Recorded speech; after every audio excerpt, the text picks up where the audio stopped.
أعوذ بالله من الشيطان الرجيم بسم الله الرحمن الرحيم ربي زدني علما ربي زدني علما রব্বি জিদনি ইলমা।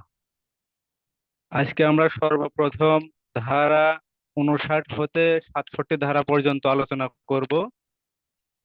দ্বিতীয়বারে আমরা ধারা 1 হতে 67 ধারা পর্যন্ত আবার পুনরায় আলোচনা করব।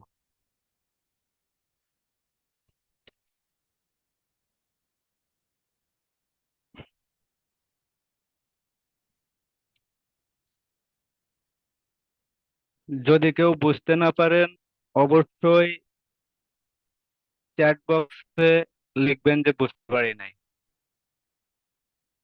তাহলে ওই ধারা অবশ্যই পুনরায় বোঝানোর চেষ্টা করবো ইনশাআল্লাহ। ধারা 59, বেসরকারি লোক কর্তৃক গ্রেপ্তার ও গ্রেপ্তারের পর কার্যক্রম। ধারা 59-এর 1, সাধারণ জনগণের সামনে কেউ জামিনের অযোগ্য বা আমলযোগ্য অপরাধ করলে তাকে গ্রেপ্তার করতে পারেন। এরূপ গ্রেপ্তারের পর আসামিকে অনতিবিলম্বে পুলিশের নিকট হস্তান্তর করতে হবে অথবা নিকটতম থানায় আসামিকে নিয়ে যেতে হবে। অর্থাৎ সাধারণ জনগণের সামনে, সাধারণ মানুষের সামনে যদি কোনো ব্যক্তি জামিনের অযোগ্য অথবা আমলযোগ্য মানে বড় ধরনের কোনো অপরাধ করে, তাহলে জনগণ তাকে আটক করতে পারবে। জনগণ কর্তৃক যখন কোনো অপরাধীকে বা আসামিকে আটক করা হবে, জনগণ অবশ্যই কোনো প্রকার বিলম্ব ছাড়া পুলিশের নিকট তাকে হস্তান্তর করবেন অথবা নিকটতম থানায় নিয়ে যাবেন। যদি আশেপাশে পুলিশ পাওয়া না যায় তাহলে থানায় নিয়ে যেতে হবে। ধারা 59-এর 1, ধারা 59-এর 2, জনগণ গ্রেপ্তার করার পর গ্রেপ্তারকৃত ব্যক্তিকে পুলিশের নিকট হাজির করা হলে পুলিশ অফিসার ফৌজদারি কার্যবিধি আইনের 54 ধারার অপরাধী হলে তাকে পুনরায় গ্রেপ্তার করবেন। অর্থাৎ ধারা 59-এর 1-এ যখন সাধারণ জনগণ কোনো ব্যক্তিকে বা অপরাধীকে আমলযোগ্য অপরাধ অথবা জামিনের অযোগ্য অপরাধের জন্য আটক করেন বা গ্রেপ্তার করেন এবং গ্রেপ্তার করার পর যখন পুলিশ অফিসারের নিকট তাকে হাজির করেন, পুলিশ অফিসার যদি বুঝতে পারেন বা জানতে পারেন যে যে অপরাধ হয়েছে সে অপরাধটা ফৌজদারি কার্যবিধি আইনের 54 ধারার অপরাধ, অর্থাৎ 54 ধারার যে 9টা কোটেশন আছে 54-এর 1, সেই 9টা কোটেশনের যদি কোনো একটা অপরাধের ভিতরে পড়ে তাহলে পুলিশ অফিসার তাকে পুনরায় 54-1 ধারায় গ্রেপ্তার করবেন। ধারা 59-এর 3, অপরাধী আমলের অযোগ্য অপরাধ করেছে বলে মনে হলে পুলিশ অফিসার নাম ঠিকানা জিজ্ঞাসা করলে সে যদি নাম ঠিকানা জানাতে অস্বীকার করে বা ভুল তথ্য দেয় তাহলে ফৌজদারি কার্যবিধি আইনের 57 ধারা মোতাবেক কার্যক্রম গ্রহণ করতে হবে। আমরা গতকালকে পড়েছি ফৌজদারি কার্যবিধি আইনের 57 ধারায় পুলিশ অফিসারের সামনে যদি কেউ আমলের অযোগ্য অপরাধ করে তাহলে পুলিশ অফিসার তাকে নাম ঠিকানা জানার জন্য গ্রেপ্তার করবেন যদি সে নাম ঠিকানা জানাতে অস্বীকার করে বা ভুল তথ্য দেয়। আমরা দিয়ে পড়েছিলাম নাম ঠিকানা যদি সঠিক পাওয়া যায় এবং সে যদি মুচলেকা দিতে পারে জামিনদার সহ বা জামিনদার ব্যতীত তাহলে তাকে ছেড়ে দেওয়া যাবে। আর 3-এ পড়েছিলাম যদি মুচলেকা দিতে না পারে বা নাম ঠিকানা যদি সঠিক পাওয়া না যায় তাহলে তাকে আদালতে প্রেরণ করতে হবে 24 ঘন্টার ভিতরে। এখানে 59-এর 3 ধারায় বলা হয়েছে আসামি যদি আমলের অযোগ্য অপরাধ করে এবং পুলিশ অফিসার যদি তাকে নাম ঠিকানা জিজ্ঞাসা করে, তাহলে সে যদি নাম ঠিকানা না জানায় অথবা ভুল তথ্য দেয়, তাহলে ফৌজদারি কার্যবিধি আইনের 57 ধারা মোতাবেক পুলিশ অফিসার ব্যবস্থা করবেন। 57 ধারায় যে 3টা কোটেশন আছে, সেই 3টা কোটেশন মোতাবেক পুলিশ অফিসার যে কোনো কার্যক্রম গ্রহণ করতে পারবেন। তা ধারা 59 জনসাধারণ কর্তৃক অথবা বেসরকারি নাগরিক বা বেসরকারি জনগণ কর্তৃক কোনো ব্যক্তিকে বা অপরাধীকে বা আসামিকে গ্রেপ্তার বা আটক করা এবং গ্রেপ্তার ও আটক করার পর পরবর্তী যে কার্যক্রম, তা 59 ধারায় বিস্তৃত বর্ণনা করা হয়েছে। তাহলে ধারা 59-1, যদি কেউ আমলযোগ্য অপরাধ করে বা জামিনের অযোগ্য অপরাধ করে, তাহলে অবশ্যই অবশ্যই জনগণ গ্রেপ্তার করতে পারবে। জনগণ গ্রেপ্তার করার পর কোনো প্রকার বিলম্ব না করে পুলিশ অফিসারের নিকট তাকে হাজির করতে হবে। ধারা 59-1, পুলিশ অফিসারের কাছে যখন হাজির করা হবে, ধারা 59-2 মোতাবেক পুলিশ অফিসার উক্ত অপরাধীর অপরাধটা যদি ফৌজদারি কার্যবিধি আইনের 54-1 ধারায় যদি পড়ে, তাহলে পুলিশ অফিসার তাকে 54-1 ধারা মোতাবেক পুনরায় গ্রেপ্তার করবেন। অর্থাৎ জনসাধারণ প্রথমে আমলযোগ্য অপরাধী হিসেবে গ্রেপ্তার করবেন এবং পুলিশের নিকট হস্তান্তর করবেন। দ্বিতীয়ত, জনগণ গ্রেপ্তার করে যখন পুলিশের নিকট হস্তান্তর করবেন, পুলিশ অফিসার পুনরায় আসামির বা অপরাধীর অপরাধটা পর্যালোচনা করার পর যদি মনে হয় যে অপরাধটি ফৌজদারি কার্যবিধি আইনের 54-1 ধারায় হবে, তাহলে তাকে পুনরায় 54-1 ধারায় গ্রেপ্তার করবেন। আর 3-এ বলা হয়েছে, পুলিশ অফিসারের নিকট যদি অপরাধটি আমলের অযোগ্য মনে হয় এবং তার নাম ঠিকানা যদি জিজ্ঞাসা করা হয়, সে যদি নাম ঠিকানা জানাতে অস্বীকার করে অথবা ভুল তথ্য দেয়, তাহলে পুলিশ অফিসার ফৌজদারি কার্যবিধি আইনের 57 ধারা অনুসারে ব্যবস্থা গ্রহণ করবেন। কিন্তু জনগণ যাকে গ্রেপ্তার করেছে অপরাধী হিসেবে, পুলিশ অফিসারের কাছে হস্তান্তর করার পর পুলিশ অফিসার যদি মনে করেন বা বিশ্বাস করার যদি যথেষ্ট কারণ থাকে যে উক্ত ব্যক্তি কোনো অপরাধ করে নাই, তাহলে তৎক্ষণাৎ তাকে ছেড়ে দিতে হবে, কোনো প্রকার বিলম্ব না করে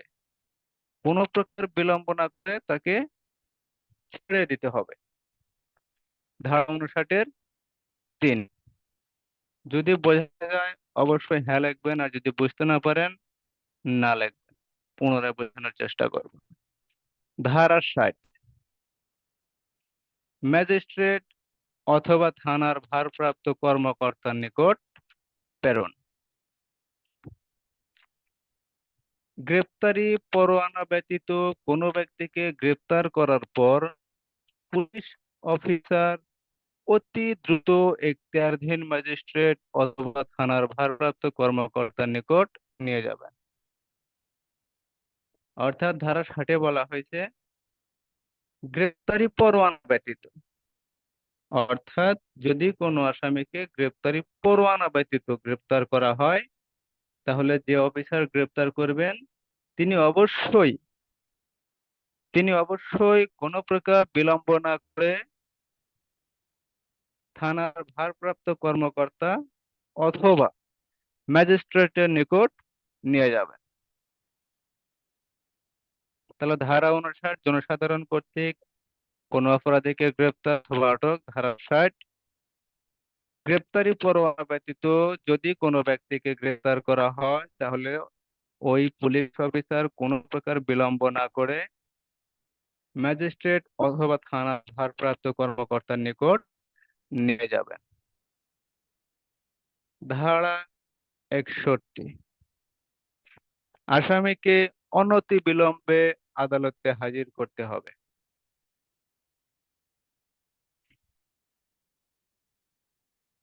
ধারা 60 বলা হয়েছে গ্রেপ্তারি পরোয়ানা ব্যতীত যদি কাউকে গ্রেপ্তার করা হয় তাকে থানার অফিসার ইনচার্জ অথবা ম্যাজিস্ট্রেটের নিকট হাজির করতে হবে।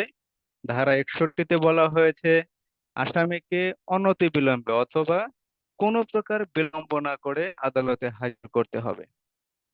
পুলিশ অফিসার বিনা পরোয়ানায় গ্রেপ্তারকৃত ব্যক্তিকে অনতি বিলম্বে আদালতে প্রেরণ করবেন।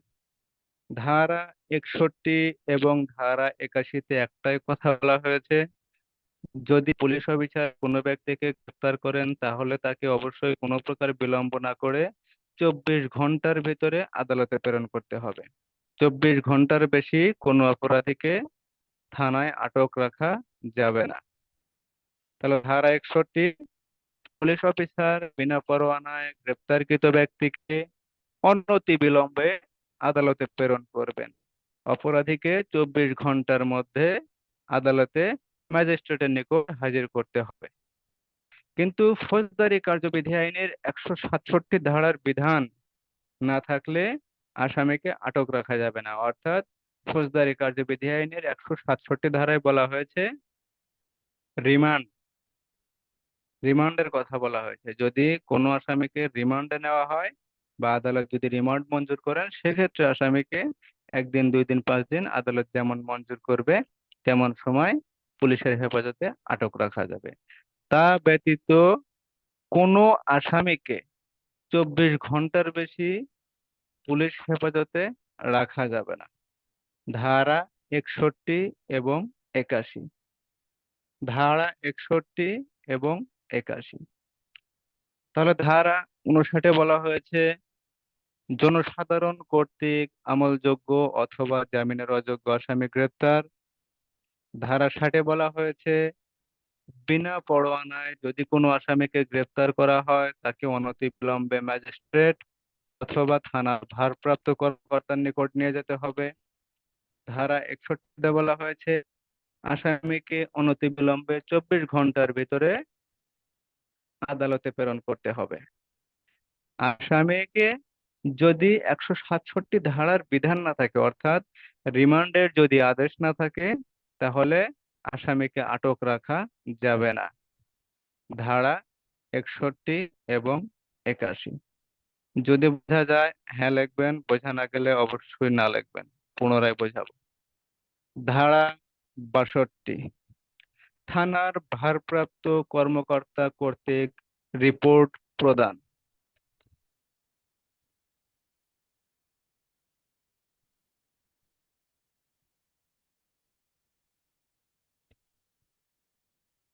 ধারা 62-তে বলা হয়েছে থানার অফিসার ইনচার্জ রিপোর্ট প্রদান করবেন। কোথায় করবেন, কার মাধ্যমে করবেন, কিভাবে করবেন সে বিষয়ে বিস্তারিত বর্ণনা করা হয়েছে।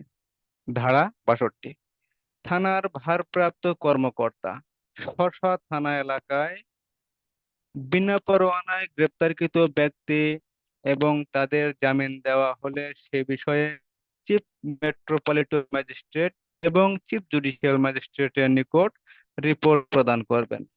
অর্থাৎ প্রত্যেক থানার অফিসার ইনচার্জ তার থানা এলাকায় অর্থাৎ তার নিজের থানা এলাকায় যে সকল আসামি বিনা পরোয়ানায় গ্রেপ্তার করা হবে সেই গ্রেপ্তারকৃত ব্যক্তি এবং তাদেরকে যদি জামিনে ছেড়ে দেওয়া হয় সেই বিষয়ে জামিনের কতজন আসামি বিনা পরোয়ানায় গ্রেপ্তার করা হয়েছে এবং কতজন আসামিকে জামিন প্রদান করা হয়েছে এই বিষয়টি চিফ মেট্রোপলিটন ম্যাজিস্ট্রেট, যদি মহানগর এলাকার ওসি হয় তাহলে চিফ মেট্রোপলিটন ম্যাজিস্ট্রেট, এবং যদি জেলা পর্যায়ে হয় তাহলে চিফ জুডিশিয়াল ম্যাজিস্ট্রেট এর নিকট রিপোর্ট প্রদান করবেন।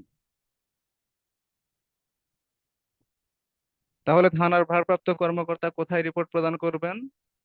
থানার ভারপ্রাপ্ত কর্মকর্তা যদি মেট্রো এলাকা হয় তাহলে মেট্রোপলিটন ম্যাজিস্ট্রেট, অথবা জেলা পর্যায়ে যদি হয় তাহলে চিফ জুডিশিয়াল ম্যাজিস্ট্রেটের নিকট রিপোর্ট প্রদান করবেন। কি বিষয়ে রিপোর্ট প্রদান করবেন? দৈনিক কতগুলা বিনা পরোয়ানায় গ্রেপ্তার করা হয়েছে এবং কতজন ব্যক্তিকে জামিনে মুক্তি দেওয়া হয়েছে সেই বিষয়টি রিপোর্ট করবেন। তাহলে ধারা 60, পুলিশ অফিসার, ম্যাজিস্ট্রেট এবং থানার ভারপ্রাপ্ত কর্মকর্তার নিকট বিনা পরোয়ানায় গ্রেপ্তারকৃত ব্যক্তিকে নিয়ে যাবেন। ধারা 61, কোনো প্রকার বিলম্ব না করে আদালতে প্রেরণ করতে হবে। আসামিকে 24 ঘন্টার বেশি থানায় আটক রাখা যাবে না। ফৌজদারি কার্যবিধি আইনের 167 ধারার বিধান না থাকলে আসামিকে আটক রাখা যাবে না। ধারা 62, থানার ভারপ্রাপ্ত কর্মকর্তা কর্তৃক রিপোর্ট প্রদান। থানার ভারপ্রাপ্ত কর্মকর্তা কর্তৃক রিপোর্ট প্রদান। থানা এলাকায় থানার অফিসার ইনচার্জ কতগুলা আসামিকে বিনা পরোয়ানায় গ্রেপ্তার করছেন এবং কতগুলা আসামিকে জামিনে মুক্তি প্রদান করছেন সেই বিষয়ে তিনি চিফ মেট্রোপলিটন ম্যাজিস্ট্রেট এবং চিফ জুডিশিয়াল ম্যাজিস্ট্রেটের নিকট রিপোর্ট প্রদান করবেন। ধারা 62।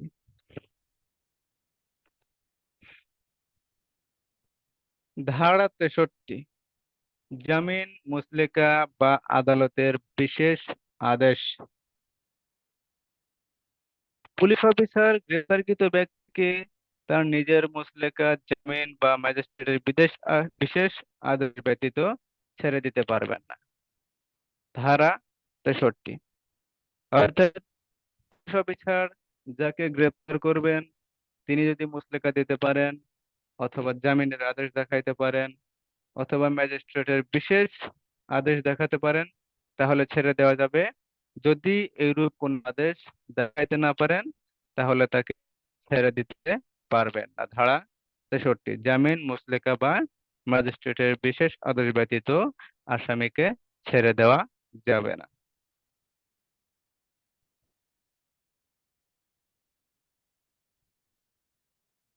ধারা 63, জামিন, মুচলেকা বা ম্যাজিস্ট্রেটের বিশেষ আদেশ। পুলিশ অফিসার যখন কোনো আসামিকে বা অপরাধীকে গ্রেপ্তার করবেন ওই গ্রেপ্তারকৃত আসামি নিজের মুচলেকা, জামিন অথবা ম্যাজিস্ট্রেটের বিশেষ আদেশ ব্যতীত তাকে ছেড়ে দিতে পারবেন না। অর্থাৎ পুলিশ অফিসার যাকে গ্রেপ্তার করবেন সেই ব্যক্তি যদি বা আসামি যদি মুচলেকা দিতে না পারেন, জামিনের ব্যবস্থা যদি না করতে পারেন বা ম্যাজিস্ট্রেটের বিশেষ কোনো আদেশ দিতে না পারেন তাহলে তাকে ছেড়ে দেওয়া যাবে না। ধারা 63। ধারা 64, ম্যাজিস্ট্রেট কর্তৃক আসামি গ্রেপ্তার। অর্থাৎ ম্যাজিস্ট্রেট নিজেই আসামিকে গ্রেপ্তার করতে পারবেন।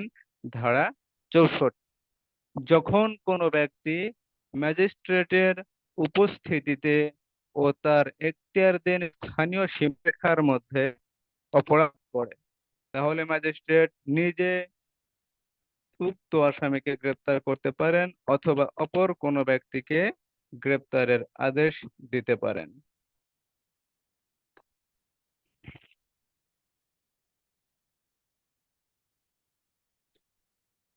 তাহলে আমরা বুঝতে পারলাম যদি কোনো ব্যক্তি ম্যাজিস্ট্রেটের উপস্থিতিতে অর্থাৎ ম্যাজিস্ট্রেটের সামনে এবং ওই ম্যাজিস্ট্রেটের এখতিয়ারাধীন এলাকার ভিতরে কোনো অপরাধ করে তাহলে ম্যাজিস্ট্রেট নিজে ওই ব্যক্তিকে গ্রেপ্তার করতে পারবেন অথবা অপর কোনো ব্যক্তিকে গ্রেপ্তারের জন্য ম্যাজিস্ট্রেট আদেশ দিতে পারেন। ধারা 64, ম্যাজিস্ট্রেট কর্তৃক আসামি গ্রেপ্তার অথবা অপরাধী গ্রেপ্তার। ধারা 64, যখন কোনো ব্যক্তি ম্যাজিস্ট্রেটের উপস্থিতিতে অথবা ম্যাজিস্ট্রেটের এখতিয়ারাধীন এলাকার ভিতরে বা স্থানীয় সীমারেখার ভিতরে কোনো ব্যক্তি অপরাধ করে তাহলে সেই অপরাধীকে ম্যাজিস্ট্রেট নিজে গ্রেপ্তার করতে পারবেন অথবা অপর কোনো ব্যক্তিকে গ্রেপ্তারের জন্য আদেশ দিতে পারেন। ধারা 65, ম্যাজিস্ট্রেট কর্তৃক গ্রেপ্তারের আদেশ প্রদান। তাহলে ধারা 64-তে ম্যাজিস্ট্রেট নিজে গ্রেপ্তার করতে পারবেন অথবা অপরকে গ্রেপ্তারের আদেশ দিতে পারেন। ধারা 65-তে বলা হয়েছে ম্যাজিস্ট্রেট কর্তৃক গ্রেপ্তারের আদেশ প্রদান, অর্থাৎ ম্যাজিস্ট্রেট তাকে গ্রেপ্তার করতে পারেন। তার বিচার করার ক্ষমতা যদি থাকে তাহলে তিনি তাকে পরোয়ানামূলক গ্রেপ্তার গ্রেপ্তারের আদেশ দিতে পারেন। ধারা 65, কোনো নির্বাহী ম্যাজিস্ট্রেট অথবা জুডিশিয়াল ম্যাজিস্ট্রেট তার উপস্থিতিতে এখতিয়ারাধীন স্থানীয় সীমারেখার মধ্যে যে কোনো সময় অপরাধীকে গ্রেপ্তার করতে ও গ্রেপ্তারের জন্য অপরকে আদেশ দিতে পারেন। তিনি যে অপরাধের বিচার গ্রহণ করার পর ওয়ারেন্ট জারি করতে পারেন। এরূপ ক্ষেত্রে তিনি অপরাধীকে গ্রেপ্তার করতে ও গ্রেপ্তারের জন্য অপরকে আদেশ দিতে পারেন। অর্থাৎ ধারা 65-তে বলা হয়েছে, কোনো নির্বাহী ম্যাজিস্ট্রেট অথবা জুডিশিয়াল ম্যাজিস্ট্রেট তার উপস্থিতিতে তার স্থানীয় সীমারেখার মধ্যে যদি কোনো ব্যক্তি অপরাধ করে, তাহলে সেই অপরাধীকে ম্যাজিস্ট্রেট গ্রেপ্তার করতে পারেন ও গ্রেপ্তারের জন্য অপরকে আদেশ দিতে পারেন। সেক্ষেত্রে তিনি অপরাধের বিচার গ্রহণ করার পর যে অপরাধের জন্য তিনি ওয়ারেন্ট জারি করতে পারেন, এমন অপরাধের ক্ষেত্রেই তিনি অপরকে গ্রেপ্তারের জন্য আদেশ দিতে পারেন। ধারা 65। তাহলে ধারা 64-তে বলা হয়েছে ম্যাজিস্ট্রেট নিজে আসামি গ্রেপ্তার করতে পারেন অথবা অপরকে আদেশ দিতে পারেন। ধারা 65-তে বলা হয়েছে যে অপরাধের জন্য তিনি ওয়ারেন্ট জারি করতে পারেন, সেই অপরাধের ক্ষেত্রে আসামিকে তিনি গ্রেপ্তারের জন্য অপরকে আদেশ দিতে পারেন। ধারা 66, আইনসঙ্গত হেফাজত হতে পলায়নকৃত আসামিকে পুনরায় গ্রেপ্তার। কোনো আসামি অথবা অপরাধী যদি আইনসঙ্গত হেফাজত হতে পলায়ন করে, তাহলে যে ব্যক্তির হেফাজত হতে পলায়ন করেছে উক্ত ব্যক্তির সঙ্গে সঙ্গে তাকে অনুসরণ করে বাংলাদেশের যে কোনো স্থানে যেতে পারবেন এবং গ্রেপ্তার করতে পারবেন। অর্থাৎ ধারা 66-তে বলা হয়েছে, পুলিশ হেফাজত হতে যদি কোনো আসামি পলায়ন করে, তাহলে সেই আসামিকে গ্রেপ্তারের জন্য পুলিশ অফিসার তাকে বাংলাদেশের যে কোনো স্থানে অনুসরণ করতে পারবেন এবং তাকে যেখানেই পাবেন সেখানেই পুনরায় গ্রেপ্তার করতে পারবেন। তাহলে ধারা 66-তে পুনরায় গ্রেপ্তার, অপরাধীকে পুনরায় গ্রেপ্তার। ধারা 66, আইনসঙ্গত হেফাজত হতে পলায়নকৃত আসামিকে পুনরায় গ্রেপ্তার। কোনো আসামি বা অপরাধী যদি আইনসঙ্গত হেফাজত হতে পলায়ন করে, তাহলে যে ব্যক্তির হেফাজত হতে পলায়ন করেছে সেই ব্যক্তি সঙ্গে সঙ্গে আসামিকে অনুসরণ করে বাংলাদেশের যে কোনো স্থানে যেতে পারবেন এবং যেখানেই আসামিকে পাওয়া যাবে তিনি সেখানেই আসামিকে গ্রেপ্তার করতে পারবেন। ধারা 66। ধারা 67, আইনসঙ্গত হেফাজত হতে পলায়নকৃত আসামিকে পুনরায় গ্রেপ্তারের পদ্ধতি। অর্থাৎ ধারা 67-তে বলা হয়েছে 66 ধারা মোতাবেক যে আসামিকে গ্রেপ্তার করা হবে সেই আসামিকে গ্রেপ্তারের পদ্ধতি ধারা 67-তে বর্ণনা করা হয়েছে। সঙ্গত হেফাজত হতে পলায়নকৃত ব্যক্তিকে অনুসরণ করে গ্রেপ্তার করার জন্য ফৌজদারি কার্যবিধি আইনের ধারা 47, 48, 49 অনুসরণ করে গ্রেপ্তার কার্যক্রম সম্পন্ন করা যাবে। অর্থাৎ কোনো আসামি যদি পুলিশ হেফাজত থেকে পলায়ন করে অন্য কোথাও কোনো আবদ্ধ স্থানে বা কোনো ঘরে যদি পলায়ন করে থাকে, তাহলে সেই ঘরের মালিকের অনুমতি নিয়ে প্রবেশ করতে পারবেন, দরজা জানালা ভেঙে প্রবেশ করতে পারবেন। আসামি গ্রেপ্তারের পর যদি ঘরে আটকা পড়েন, তাহলে দরজা জানালা ভেঙে বাইরে হতে পারবেন। তাহলে এরূপ ক্ষেত্রে কোন আসামিকে পুনরায় গ্রেপ্তার করার সময় যদি এমন পরিস্থিতির সৃষ্টি হয়, তাহলে ফৌজদারি কার্যবিধি আইন ধারা 47, 48, 49 প্রয়োগ করে আসামিকে পুনরায় গ্রেপ্তার করা যাবে। ধারা 66-তে বলা হয়েছে পুলিশ হেফাজত থেকে যদি আসামি পলায়ন করে, তাহলে পুলিশ ওই আসামিকে অনুসরণ করে বাংলাদেশের যে কোনো স্থানে গমন করতে পারবেন এবং তাকে যেখানেই পাওয়া যাবে সেখানেই পুনরায় গ্রেপ্তার করতে পারবেন। ধারা 66। ধারা 67-তে বলা হয়েছে আইনসঙ্গত হেফাজত হতে পলায়ন করার পর তাকে পুনরায় গ্রেপ্তারের পদ্ধতি। অর্থাৎ তাকে পুনর্গ্রেপ্তারের ক্ষেত্রে অবশ্যই ফৌজদারি কার্যবিধি আইনের ধারা 47, 48, 49 ধারা অনুসরণ করে গ্রেপ্তার কার্যক্রম সম্পন্ন করতে হবে। বোঝা যায়?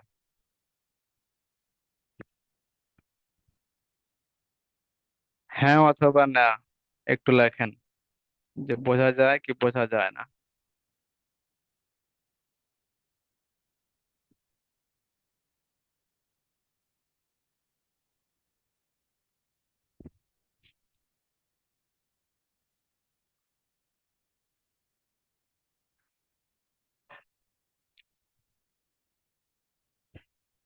ধারা 59 হতে ধারা 67, কোনো সমস্যা আছে?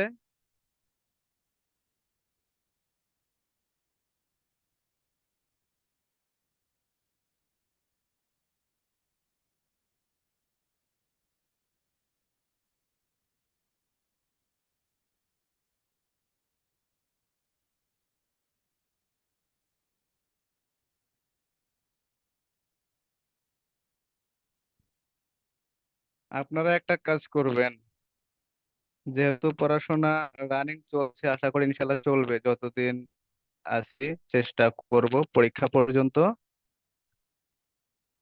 আপনারা দৈনিক একটু লেখার চেষ্টা করবেন এবং যা লিখবেন অবশ্যই পিডিএফ করে একটু গ্রুপে দেওয়ার চেষ্টা করবেন সবাই।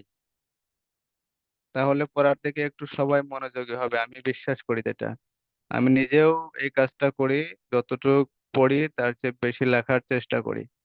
আমি আশা করি ইনশাল্লাহ অবশ্যই আপনারা লেখে ছবি উঠে অবশ্যই গ্রুপে দেবেন, যেন সবাই দেখতে পারি যে সবাই আপাতত মোটামুটি পড়াশোনা করে বা পড়াশোনা চলমান আছে। বোঝা যাবে সেটা। একটু কষ্ট করেন, হয়তো কষ্ট করলে ইনশাল্লাহ কষ্টের ফলাফল অবশ্যই পাবেন।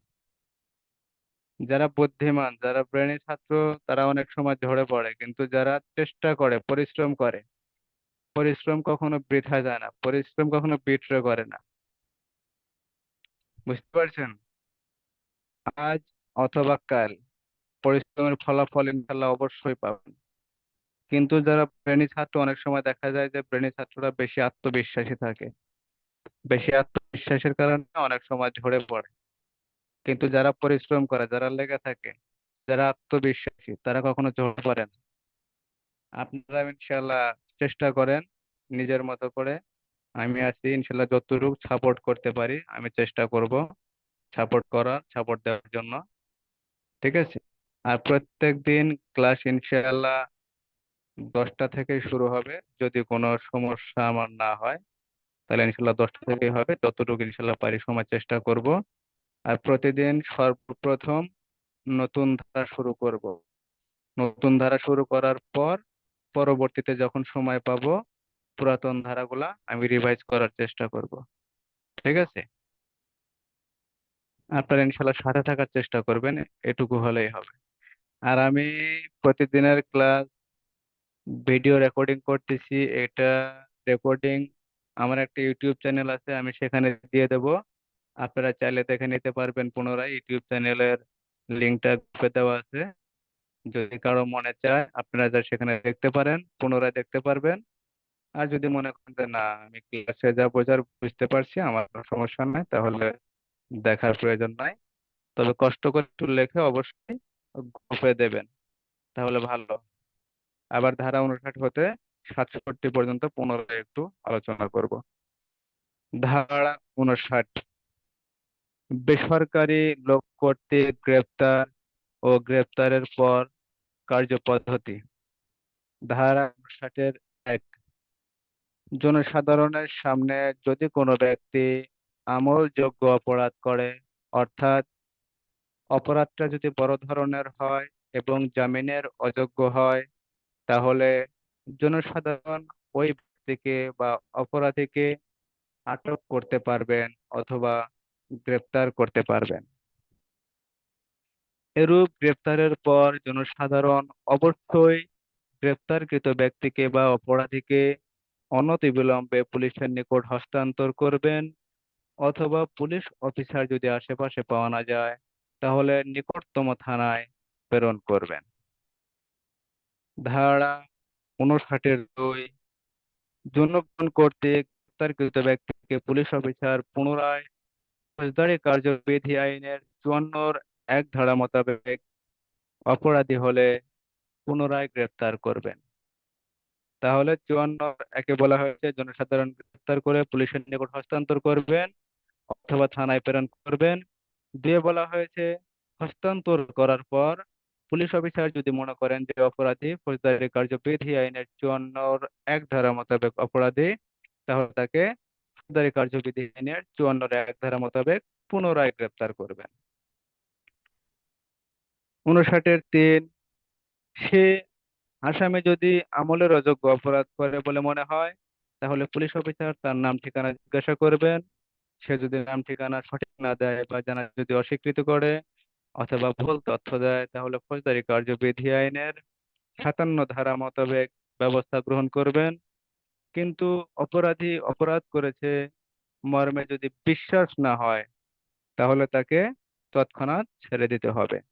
59(3) ধারা 60, পুলিশ অফিসার বিনা পরোয়ানায় গ্রেপ্তারকৃত ব্যক্তিকে অনতিবিলম্বে থানার ভারপ্রাপ্ত কর্মকর্তা অথবা ম্যাজিস্ট্রেটের নিকট প্রেরণ করবেন। ধারা 61 ও 81, কোনো আসামিকে বিনা পরোয়ানায় গ্রেপ্তার করা হলে অনতিবিলম্বে তাকে আদালত প্রেরণ করতে হবে অথবা 24 ঘন্টার মধ্যে আদালতে হাজির করতে হবে। যদি ফৌজদারি কার্যবিধি আইনের 167 ধারার বিধান না থাকে, অর্থাৎ রিমান্ডের যদি কোনো আদেশ না থাকে, তাহলে আসামিকে 24 ঘন্টার ভিতরে আদালতে প্রেরণ করতে হবে, কোনো প্রকার বিলম্ব করা যাবে না। ধারা 62, থানার অফিসার ইনচার্জ কর্তৃক রিপোর্ট প্রদান। ধারা 60-এ পড়লাম যে অফিসার গ্রেপ্তার করবেন তিনি থানার অফিসার ইনচার্জ অথবা ম্যাজিস্ট্রেটের নিকট নিয়ে যাবেন। আর ধারা 62-তে থানার অফিসার ইনচার্জ রিপোর্ট প্রদান করবেন। মেট্রো এলাকার থানা হইলে অবশ্যই অবশ্যই চিফ মেট্রোপলিটন ম্যাজিস্ট্রেট, এবং জেলা পর্যায়ে যদি হয় তাহলে চিফ জুডিশিয়াল ম্যাজিস্ট্রেটের নিকট দৈনিক কি পরিমাণ আসামি বিনা পরোয়ানায় গ্রেপ্তার করা হয়েছে এবং জামিন প্রদান করা হয়েছে সে বিষয়ে থানার অফিসার ইনচার্জ রিপোর্ট প্রদান করবেন। ধারা 62। ধারা 63, পুলিশ অফিসার গ্রেপ্তারকৃত ব্যক্তিকে তার জামিন মুচলেকা অথবা আদালতের বিশেষ আদেশ ব্যতীত ছেড়ে দিতে পারবেন না। অর্থাৎ আসামির নিকট যদি জামিনের ব্যবস্থা না থাকে অথবা তিনি যদি মুচলেকা দিতে ব্যর্থ হন অথবা আদালতের বিশেষ কোনো আদেশ পাইতে যদি ব্যর্থ হন, তাহলে পুলিশ অফিসার তাকে ছেড়ে দিতে পারবেন না। ধারা 64। ধারা 64, ম্যাজিস্ট্রেট কর্তৃক আসামি গ্রেপ্তার। অর্থাৎ যখন কোনো ব্যক্তি ম্যাজিস্ট্রেটের উপস্থিতিতে এবং তার স্থানীয় সীমারেখার মধ্যে বা এখতিয়ারাধীন সীমারেখার মধ্যে অপরাধ করে, তাহলে ম্যাজিস্ট্রেট তাকে গ্রেপ্তার করতে পারবেন অথবা অপর কোনো ব্যক্তিকে গ্রেপ্তারের আদেশ দিতে পারবেন। ধারা 65, ম্যাজিস্ট্রেট কর্তৃক গ্রেপ্তারের আদেশ প্রদান। অর্থাৎ ম্যাজিস্ট্রেট তাকে গ্রেপ্তার করতে পারবেন অথবা ম্যাজিস্ট্রেট যে অপরাধের অপরাধ বিচার করতে পারবেন বা ওয়ারেন্ট জারি করতে পারবেন এরূপ ব্যক্তিকে গ্রেপ্তারের জন্য অপর কোনো ব্যক্তিকে আদেশ দিতে পারবেন। ধারা 65। ধারা 66, আইনসঙ্গত হেফাজত হতে যদি কোনো ব্যক্তি পলায়ন করে, তাহলে তাকে পুনরায় গ্রেপ্তার করা যাবে। অর্থাৎ কোনো আসামি বা অপরাধী যদি আইনসঙ্গত হেফাজত হতে পলায়ন করে, তাহলে পুলিশ অফিসার সেই আসামিকে অনুসরণ করে বাংলাদেশের যে কোনো স্থানে গমন করতে পারবেন এবং তাকে যেখানেই পাওয়া যাবে সেখানেই পুনরায় গ্রেপ্তার করতে পারবেন। ধারা 66। ধারা 67, আসামি পুনরায় গ্রেপ্তারের ক্ষেত্রে যদি কোনো আবদ্ধ স্থানে অথবা কোনো স্থানে প্রবেশ করে বা কোনো ঘরে বা বাড়িতে প্রবেশ করে, তাহলে সেখানে আসামিকে পুনরায় পুনরায় গ্রেপ্তারের ক্ষেত্রে অবশ্যই ফৌজদারি কার্যবিধি আইনের 47, 48, 49 ধারা অনুসরণ করে গ্রেপ্তার কার্যক্রম সম্পন্ন করা যাবে। তাহলে ধারা 66-তে আসামি পুলিশ হেফাজত থেকে বা আইনসঙ্গত হেফাজত থেকে যদি পলায়ন করে, তাহলে তাকে পুনরায় গ্রেপ্তার করা যাবে। সারা বাংলাদেশে অনুসরণ করে গ্রেপ্তার কার্যক্রম সম্পূর্ণ করা যাবে। আর এই গ্রেপ্তার কার্যক্রম সম্পূর্ণ করার ক্ষেত্রে ধারা 67-তে বলা হয়েছে, ফৌজদারি কার্যবিধি আইনের ধারা 47, 48, 49 ধারা অনুসরণ করে আসামিকে পুনরায় গ্রেপ্তার করা যাবে। বিসমিল্লাহির রহমানির রহিম। ফৌজদারি কার্যবিধি আইন 1898 সালের 5 নং আইন। ফৌজদারি কার্যবিধি আইন কত সালের কত নং আইন? 1898 সালের 5 নং আইন। ধারা 1, বিধির শিরোনাম ও কার্যকারিতার সীমা। ফৌজদারি কার্যবিধি আইন কি নামে পরিচিত হবে এবং কতটুকু এলাকায়, সমগ্র বাংলাদেশে কোন কোন জায়গায় কার্যকর হবে, তা ধারা 1-এ বিস্তারিত বর্ণনা করা হয়েছে। ধারা 1-এর 1, এই আইন ফৌজদারি কার্যবিধি আইন নামে পরিচিত হবে। 1898 সালের 1 জুলাই সমগ্র বাংলাদেশে কার্যকর হবে। ধারা 4-এর 1-এর ক, অ্যাডভোকেট। ধারা 4-এর 1-এর ক, অ্যাটর্নি জেনারেল। ধারা 4-এর 1-এর খ, জামিনযোগ্য অপরাধ, জামিনের অযোগ্য অপরাধ। ধারা 4-এর 1-এর গ, অভিযোগ বা চার্জ।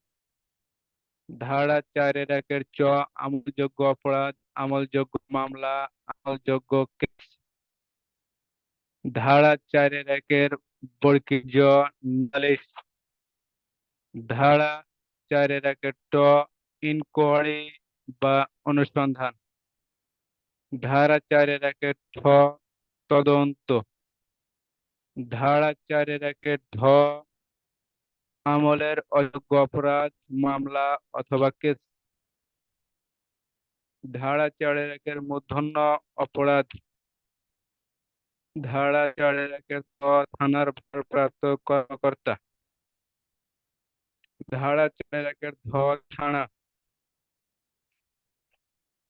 ধারা 5, 5-এর বলা হয়েছে দণ্ডবিধির অপরাধের বিচার এবং অন্যান্য আইনের অপরাধের বিচার কোন আদালতে হবে বা কোন আইন অনুযায়ী হবে, কোন আইন অনুযায়ী করা হবে। ধারা 6, ফৌজদারি আদালতের প্রকারভেদ। ধারা 9, দায়রা আদালত। ধারা 10, নির্বাহী ম্যাজিস্ট্রেট। ধারা 11, জুডিশিয়াল ম্যাজিস্ট্রেট। ধারা 12, স্পেশাল ম্যাজিস্ট্রেট অথবা বিশেষ ম্যাজিস্ট্রেট। ধারা 22, মফস্বলের জন্য জাস্টিস অফ দ্য পিস। ধারা 25, পদাধিকার বলে জাস্টিস অফ দ্য পিস। ধারা 28, দণ্ডবিধির অধীন অপরাধের বিচার কোন আদালতে হবে। ধারা 29-এর খ, কিশোর অপরাধের বিচার কোন কোন ম্যাজিস্ট্রেট করতে পারেন। ধারা 31, হাইকোর্ট বিভাগ ও দায়রা জজ বা দায়রা বিভাগ যে দণ্ড দিতে পারেন। ধারা 35, একই মামলায় বিভিন্ন অপরাধে দণ্ডিত হলে তার শাস্তি। ধারা 35-এর ক, দণ্ডপ্রাপ্ত ব্যক্তি জেল হাজতে থাকলে কারাদণ্ডের মেয়াদ বাদ দিতে হবে।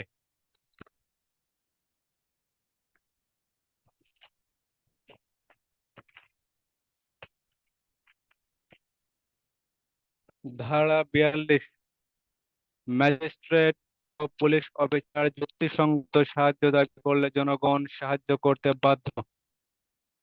ধারা 43, অন্য কোনো ব্যক্তি ওয়ারেন্ট তামিল করার ক্ষেত্রে যদি জনগণের সাহায্য দাবি করে, তাহলে জনগণ সাহায্য করতে বাধ্য। ধারা 44-এর 1, জনসাধারণ কিছু অপরাধের বিষয়ে সংবাদ জানতে পারলে বা বুঝতে পারলে অবশ্যই অপরাধের সংবাদ সম্পর্কে পুলিশ অফিসারকে অথবা ম্যাজিস্ট্রেটকে খবর দেবেন। ধারা 45, গ্রামের কিছু কিছু ব্যক্তি অথবা কিছু কিছু প্রতিনিধি কতিপয় অপরাধ সম্পর্কে সংবাদ দেবেন। ধারা 46 গ্রেপ্তার ও গ্রেপ্তারের পদ্ধতি। ধারা 47 আবদ্ধ স্থানে তল্লাশি করে গ্রেপ্তার করার পদ্ধতি। ধারা 48 প্রবেশের অনুমতি না দিলে দরজা জানালা ভেঙে গ্রেপ্তার। ধারা 49 গ্রেপ্তার করার পর যদি আটকা পড়ে তাহলে দরজা জানালা ভেঙে বাহির। ধারা 50 প্রয়োজনের অতিরিক্ত বল প্রয়োগ করা যাবে না। ধারা 51 আটক ব্যক্তির দেহ তল্লাশি। ধারা 52 মহিলার দেহ তল্লাশি। ধারা 53 দেহ তল্লাশির ক্ষেত্রে আপত্তিকর অস্ত্রশস্ত্র পাওয়া গেলে তা আটক করতে হবে অথবা হেফাজতে নেওয়ার ক্ষমতা। ধারা 54 যখন পুলিশ অফিসার বিনা পরোয়ানায় গ্রেপ্তার করতে পারেন। ধারা 55 থানার অফিসার ইনচার্জ যে সকল ব্যক্তিকে বিনা পরোয়ানায় গ্রেপ্তার করতে পারেন। ধারা 56 থানার অফিসার ইনচার্জ অথবা মামলা তদন্তকারী কর্মকর্তা অধস্তন কোনো কর্মকর্তা দ্বারা অথবা কর্মচারী দ্বারা আসামি গ্রেপ্তার করাইতে পারেন বা গ্রেপ্তারের দায়িত্ব দিতে পারেন। ধারা 57 নাম ঠিকানা জানাতে অনিচ্ছুক ব্যক্তিকে পুলিশ অফিসার আমলের অযোগ্য অপরাধের ক্ষেত্রে গ্রেপ্তার করতে পারেন। ধারা 58 অপরাধীকে অনুসরণ করে সারা বাংলাদেশে গমন করা যাবে। ধারা 59 জনসাধারণ কর্তৃক আমলযোগ্য অপরাধীকে অথবা জামিনের অযোগ্য অপরাধীকে গ্রেপ্তার। ধারা 60 গ্রেপ্তারকৃত বিনা পরোয়ানায় গ্রেপ্তারকৃত আসামিকে অতি দ্রুত ম্যাজিস্ট্রেট অথবা থানার ভারপ্রাপ্ত কর্মকর্তার নিকট প্রেরণ। ধারা 61 আসামিকে অনতিবিলম্বে আদালতে হাজির করতে হবে। ধারা 62 থানার ভারপ্রাপ্ত কর্মকর্তা রিপোর্ট প্রদান করবেন। ধারা 63 জামিন মুচলেকা বা ম্যাজিস্ট্রেটের বা আদালতের বিশেষ আদেশ। ধারা 64 ম্যাজিস্ট্রেট কর্তৃক আসামি গ্রেপ্তার। ধারা 65 ম্যাজিস্ট্রেট কর্তৃক গ্রেপ্তারের আদেশ প্রদান। ধারা 66 আইনসঙ্গত হেফাজত হতে আসামি পলায়ন করলে পুনরায় গ্রেপ্তার। ধারা 68 আইনসঙ্গত হেফাজত হতে পলায়নকৃত আসামিকে পুনরায় গ্রেপ্তারের পদ্ধতির ক্ষেত্রে অবশ্যই ফৌজদারি কার্যবিধির 47, 40, 49 ধারা অনুসরণ। সবাইকে আমি মিউট করে দেব, প্রশ্ন ধরবো, যে পারবেন অ্যান্সার করবেন।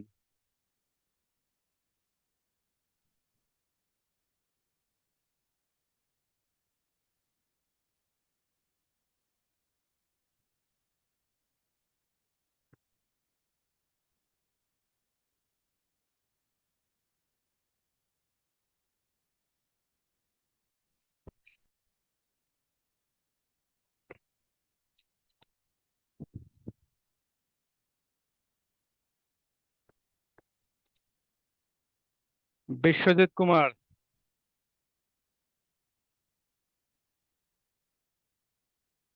ইনকোয়ারি জি স্যার, কে বলেন। পরিচালনা করেন?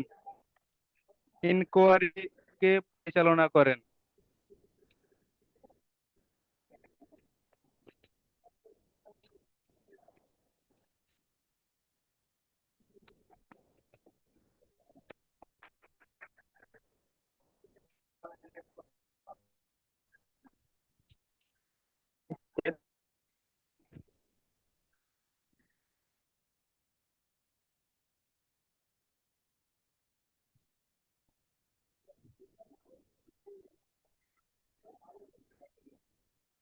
আমার কথা শোনা যায়? বিশ্বজিৎ, জি স্যার, শোনা যায়। বলতে পারবেন ইনকোয়ারি বা অনুসন্ধান কে পরিচালনা করেন?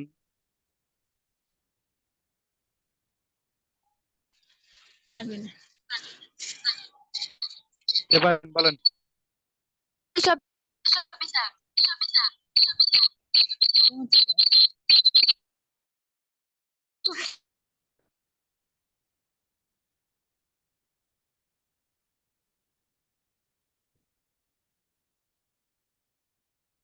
পুলিশ অফিসার কে বললো?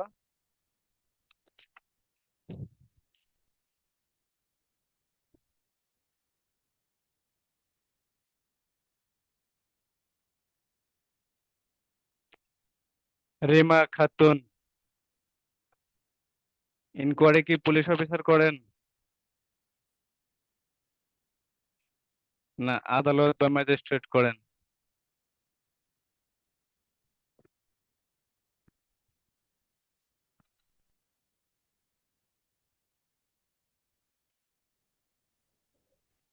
কয় শ্রেণীর লোককে অ্যাডভোকেট বলা যায়?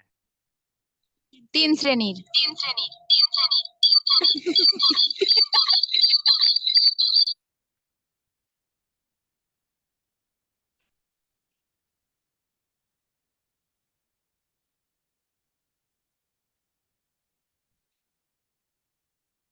ফৌজদারি আদালত কত প্রকার?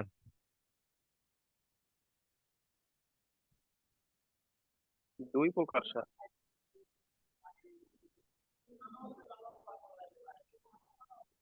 দায়রা জজ কে নিয়োগ করেন?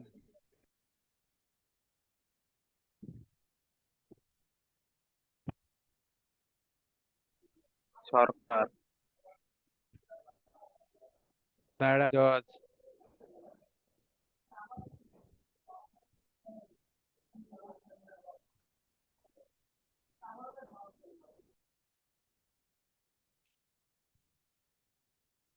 নির্বাহী ম্যাজিস্ট্রেট কে নিয়োগ করতে পারেন?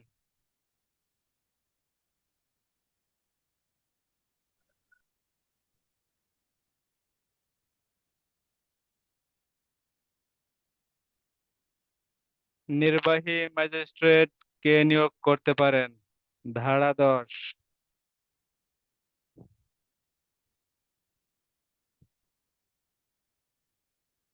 সরকার নিয়োগ করেন। সরকার।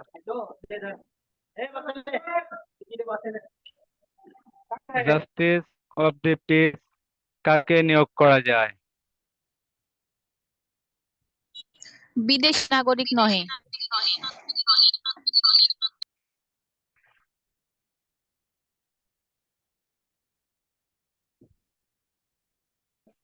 সংবিধানের কত দফা অনুযায়ী দায়রা জজ নিয়োগ করা হয়? 133।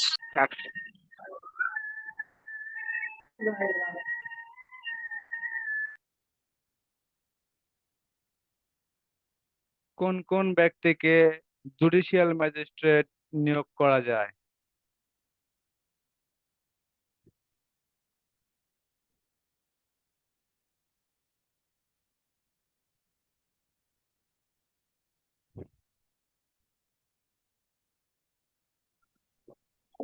বাংলাদেশ জুডিশিয়াল সার্ভিসের দ্বাদশ নিয়োজিত সদস্যগণকে জুডিশিয়াল ম্যাজিস্ট্রেট নিয়োগ করতে পারে। নির্বাহী ম্যাজিস্ট্রেট নিয়োগ করা হয় কোন সদস্যগণকে? সিভিল সার্ভিস প্রশাসন।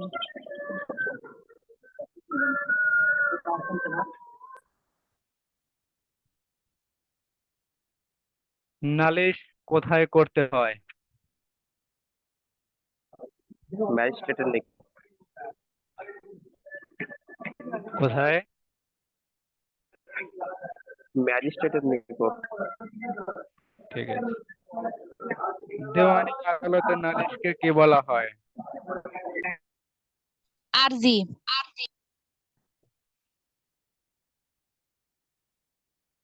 কোন উকিলকে অ্যাটর্নি জেনারেল নিযুক্ত করা যায়? সরকারি উকিল।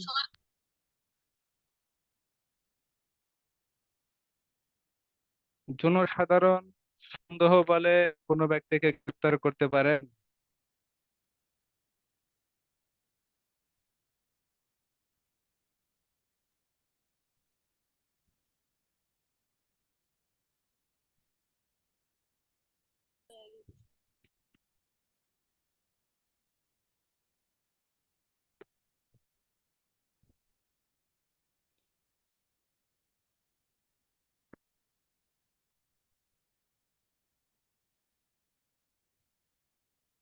জনসাধারণ সন্দেহ বলে কোনো ব্যক্তিকে গ্রেফতার করতে পারেন?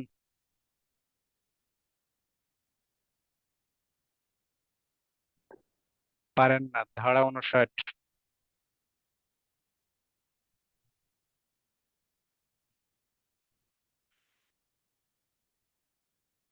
মহিলার দেহতল্লাশির ক্ষেত্রে পুরুষ থাকা বাধ্যতামূলক, কথাটা কি সত্য? সত্য না।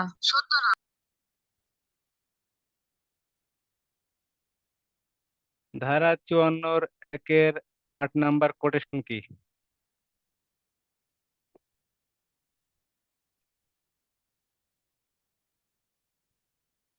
অত্র আইনের 565(3) উপধারা লঙ্ঘন করলে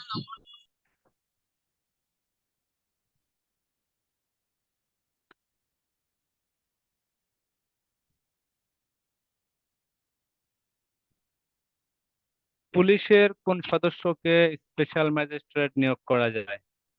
এএসপি থেকে তদূর্ধ্ব পদমর্যাদার। পুলিশ সদস্যকে স্পেশাল ম্যাজিস্ট্রেট নিয়োগ করা হলে তার কার্যক্রম কি?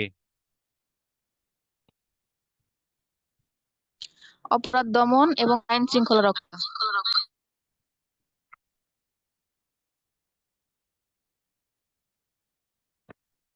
ফৌজদারি কার্যবিধি কত সালে কার্যকর হয়?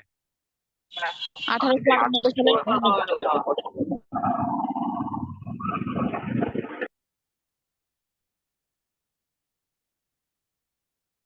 জামিন মুচলেকা বা বিশেষ আদেশ ব্যতীত কোনো আসামিকে ছেড়ে দেওয়া যাবে না, কত ধারায় বলা হয়েছে?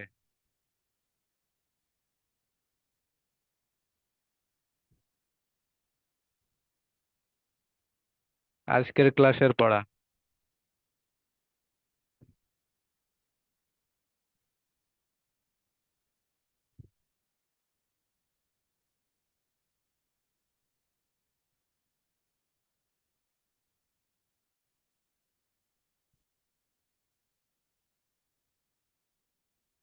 ধারা 63।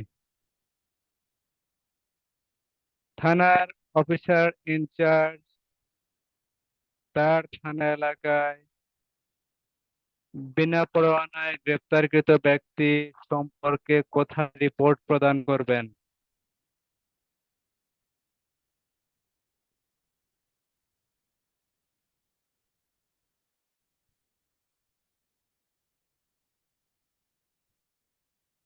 ম্যাজিস্ট্রেটের নিকট। কোন ম্যাজিস্ট্রেট?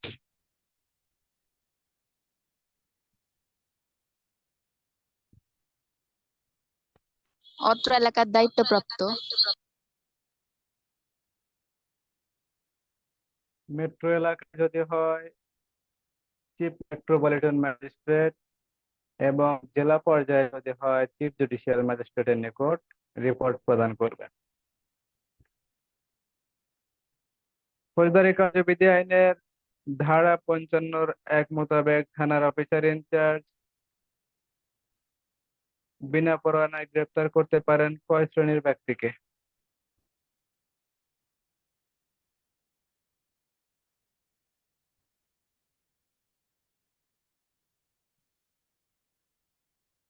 তিন শ্রেণীর। এক, আমলযোগ্য অপরাধ করার জন্য যে আত্মগোপন করে বা সাবধানতা অবলম্বন করে। দুই, যে প্রকাশ্য জীবিকা নাই। তিন, অভ্যাসগত অপরাধী, যার অভ্যাস বিভিন্ন রকমের অপরাধ করা, এরূপ অপরাধী। অধস্তনকে দ্বারা গ্রেপ্তারি পরোয়ানা কার্যকরী করার ক্ষেত্রে কয়টি পদ্ধতি অবলম্বন করা বাধ্যতামূলক?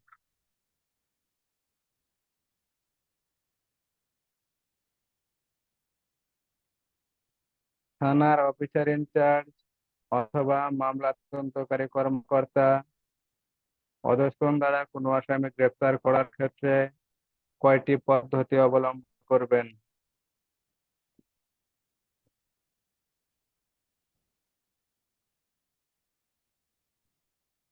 4টি। একটি লিখিত আদেশ দিবেন, লিখিত আদেশটি তার হাতে দিবেন, অপরাধীর পূর্ণ বিবরণ আদেশে থাকবে এবং অপরাধটা কি সে বিষয়ে বিস্তারিত বর্ণনা থাকবে। এই 4টি বিষয়। আমলের অযোগ্য অপরাধীকে পুলিশ অফিসার কোন ক্ষেত্রে ছেড়ে দিতে পারেন?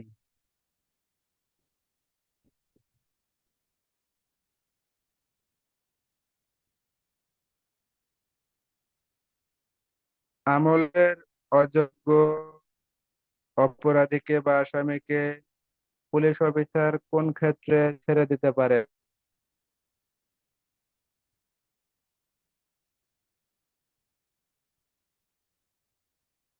মুচলেকা সম্পাদনের মাধ্যমে।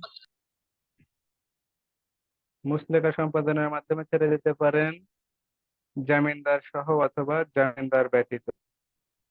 এরূপ অপরাধী যদি বিদেশি হয় তাহলে তার মুচলেকা কে সম্পাদন করবে?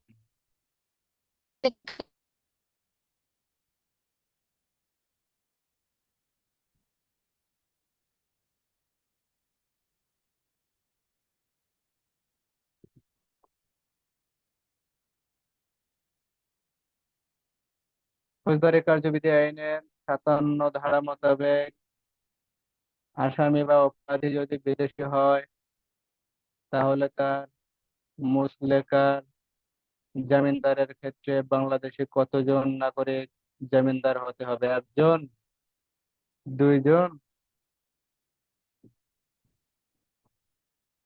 এক বা একাধিক, না বিদেশি নাগরিক?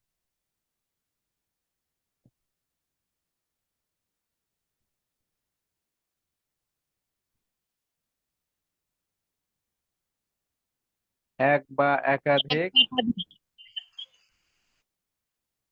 বাংলাদেশি নাগরিক হতে হবে।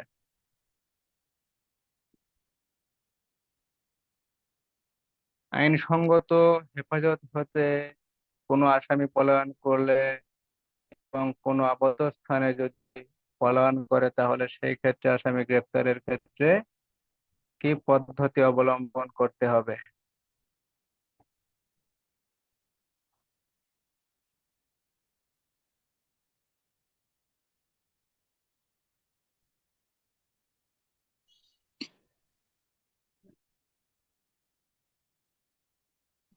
তাকে অনুসরণ করে দেশের যে কোনো স্থানে গিয়ে গ্রেপ্তার করা যাবে। পদ্ধতিটা কি হবে আবদ্ধ স্থানে যদি পলায়ন করে?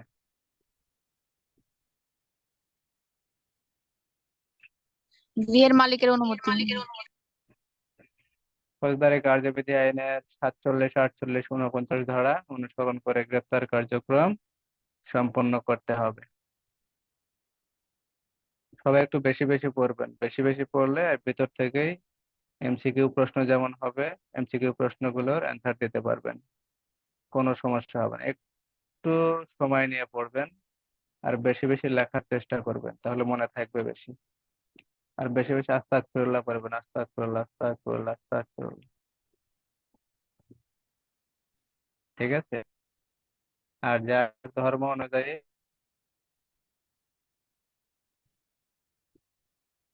ইবাদত করার চেষ্টা করবেন।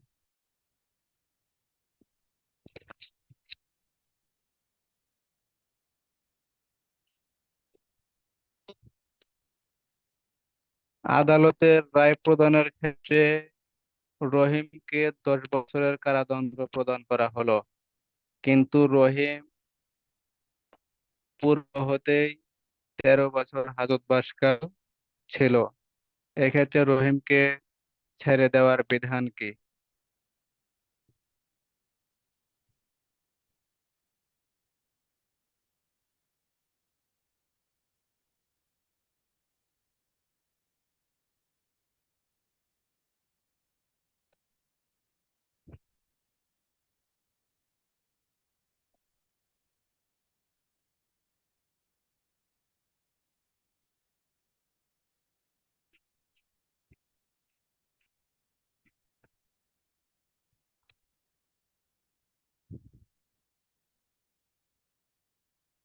ধারা 35-2, যখন কোনো আসামিকে দণ্ড প্রদান করা হয় কিন্তু সেই আসামি যদি পূর্বেই হাজতবাসকাল করে থাকেন এবং তার হাজতবাসকাল যদি দণ্ডের চেয়ে বেশি হয় এবং অন্য কোনো অপরাধে যদি আটক রাখার প্রয়োজন না হয়, সেই ক্ষেত্রে আসামিকে অতি দ্রুত ছেড়ে দিতে হবে বা তৎক্ষণাৎ ছেড়ে দিতে হবে।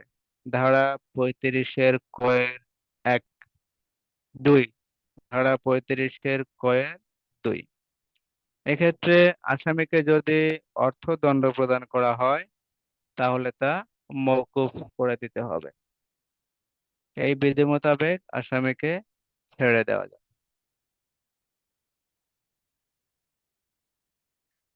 হাইকোর্ট বিভাগ কোন দণ্ড দিতে পারেন?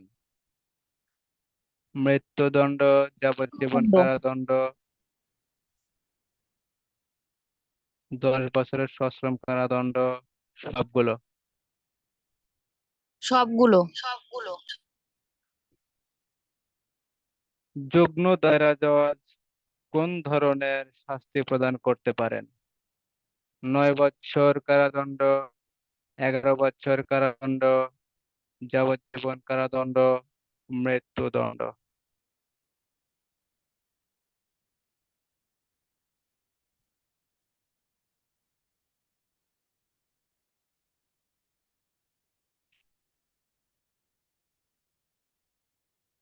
যুগ্ম দায়রা জজ কোন ধরনের দণ্ড প্রদান করতে পারেন?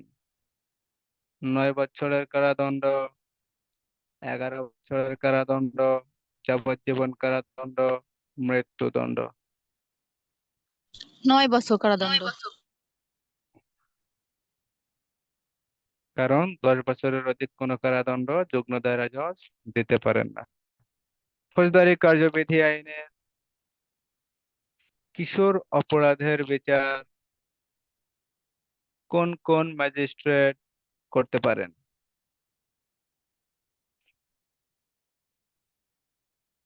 প্রথম শ্রেণীর ম্যাজিস্ট্রেট, দ্বিতীয় শ্রেণীর ম্যাজিস্ট্রেট, মুখ্য বিচারিক ম্যাজিস্ট্রেট, তৃতীয় শ্রেণীর ম্যাজিস্ট্রেট।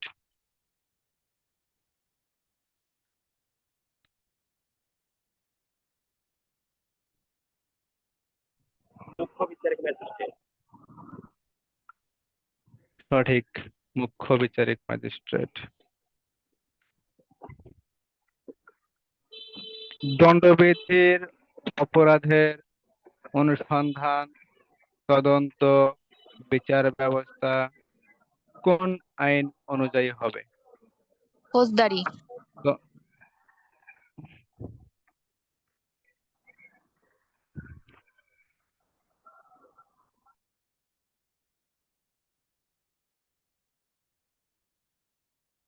দণ্ডবিধির অধীন অপরাধের বিচার কোন আদালতে হবে? হাইকোর্ট, দায়রা আদালত, নারী ও শিশু নির্যাতন দমন আইন, হাইকোর্ট বিভাগ ও দায়রা আদালত উভয়। হাইকোর্ট ও দায়রা আদালত। সঠিক। বিচারিক ম্যাজিস্ট্রেট কয় প্রকার? 4 প্রকার।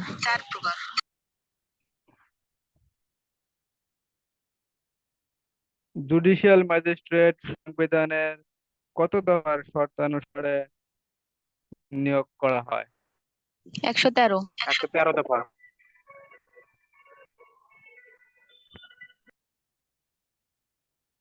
ফৌজদারি কার্যবিধি আইনের কিশোর অপরাধ বলতে কিশোরের বয়স কত বছর? যারা 15 বছর অনূর্ধ্ব নিচে। 15। কত বছর? 15 বছর নিচে না স্যার। 15 বছরের নিচে। সঠিক।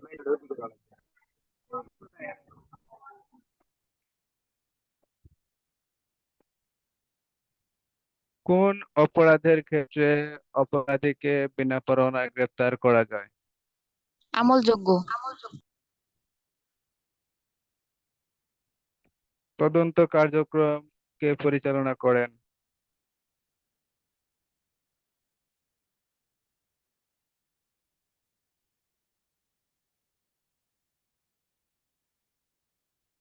তদন্ত কিসের কার্যক্রম পিঠা? কে পরিচালনা করেন? সঠিক।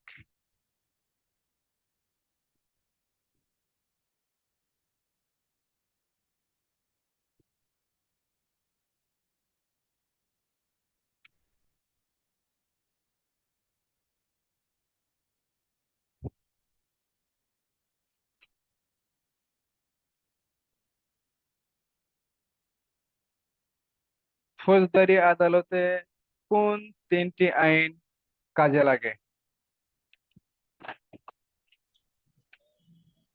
দণ্ডবিধি, ফৌজদারি আর সাক্ষ্য আইন। সঠিক। রিমা তো খুব ভালো পড়াশোনা করেন।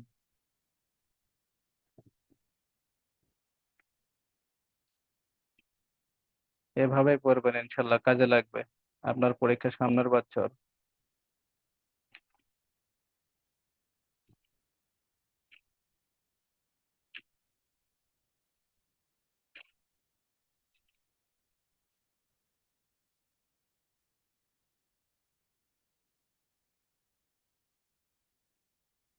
কার ক্ষমতা বেশি, আইনের না আদালতের? আইনের।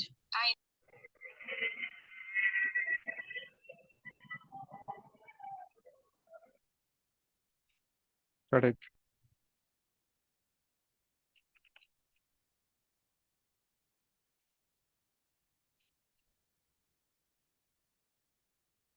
জনগণ কোন ক্ষেত্রে ম্যাজিস্ট্রেট অথবা পুলিশ অফিসারকে সাহায্য করতে বাধ্য নয়?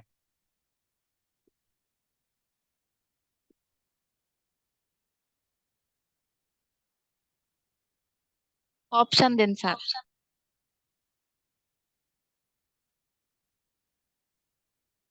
শান্তি শৃঙ্খলা রক্ষার ক্ষেত্রে, সরকারি সম্পত্তি রক্ষার ক্ষেত্রে, কোনো আসামি গ্রেপ্তারের ক্ষেত্রে, মামলার সাক্ষী সংগ্রহ করে দিতে?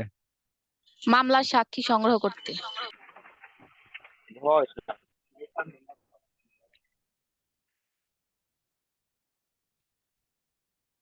গ্রাম বলতে কি বোঝায়?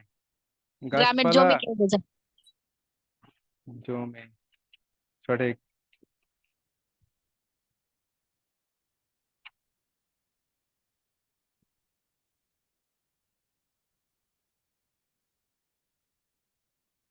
পুলিশ অফিসার কোনো অপরাধীকে গ্রেপ্তারের ক্ষেত্রে যদি প্রয়োজনের অতিরিক্ত বল প্রয়োগ করেন অথবা বল প্রয়োগের সীমা অতিক্রম করেন, তাহলে তিনি দণ্ডবিধির কত ধারায় অপরাধী হবেন? দণ্ডবিধির 218, 220, 222, 224 ধারা।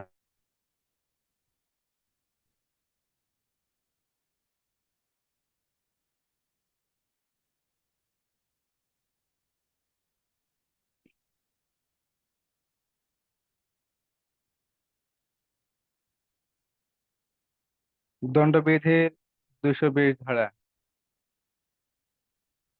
কোন আসামির দেহ তল্লাশির প্রয়োজন নেই?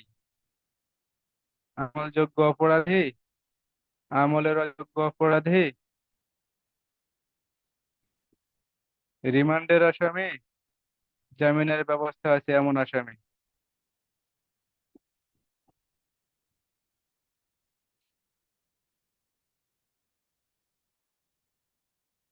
কোন আসামির বা অপরাধীর দেহ তল্লাশির প্রয়োজন নেই? ক, আমলের আমলযোগ্য অযোগ্য অপরাধী, অপরাধী। খ, আমলের অযোগ্য অপরাধী, গ, রিমান্ডপ্রাপ্ত আসামি, ঘ, আসামির জামিনের ব্যবস্থা আছে এমন অপরাধী।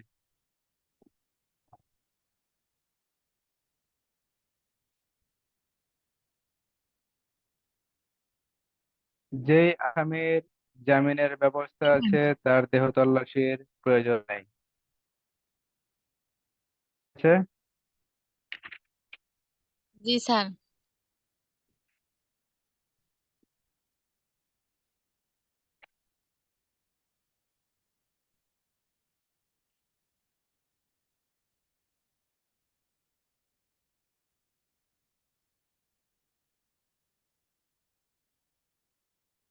সাধারণ জনগণ কর্তৃক ফৌজদারি কার্যবিধি আইনের 59 ধারা মোতাবেক যখন গ্রেপ্তার করা হয়, তখন গ্রেপ্তারের ক্ষেত্রে সাধারণ জনগণের অধিকার একটি ক্ষেত্রে সীমাবদ্ধ। এক, একটি, দুইয়ে দুইটি, তিনে তিনটি, চারটি।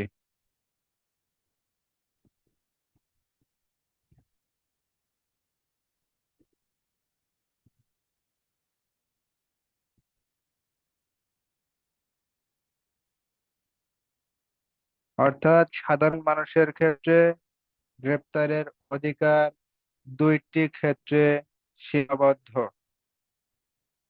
এক, যে অপরাধ করে যা জামিনযোগ্য নয়, অর্থাৎ জামিনের অযোগ্য। দুই, সরকার ঘোষিত অপরাধীকে জনগণ গ্রেপ্তার করতে পারেন এবং গ্রেপ্তারের পর অবশ্যই পুলিশের হেফাজতে দিতে হবে এবং পুলিশ অফিসার তাকে পুনরায় গ্রেপ্তার করবেন। সকলে ভালো থাকবেন। আগামীকাল ইনশাল্লাহ আবার ক্লাস হবে সঠিক সময়ে। আবার বিস্তারিত এইগুলো আলোচনা করার চেষ্টা করবেন ইনশাআল্লাহ। সবাই ভালো থাকবেন। আসসালামু আলাইকুম ওয়া রাহমাতুল্লাহ।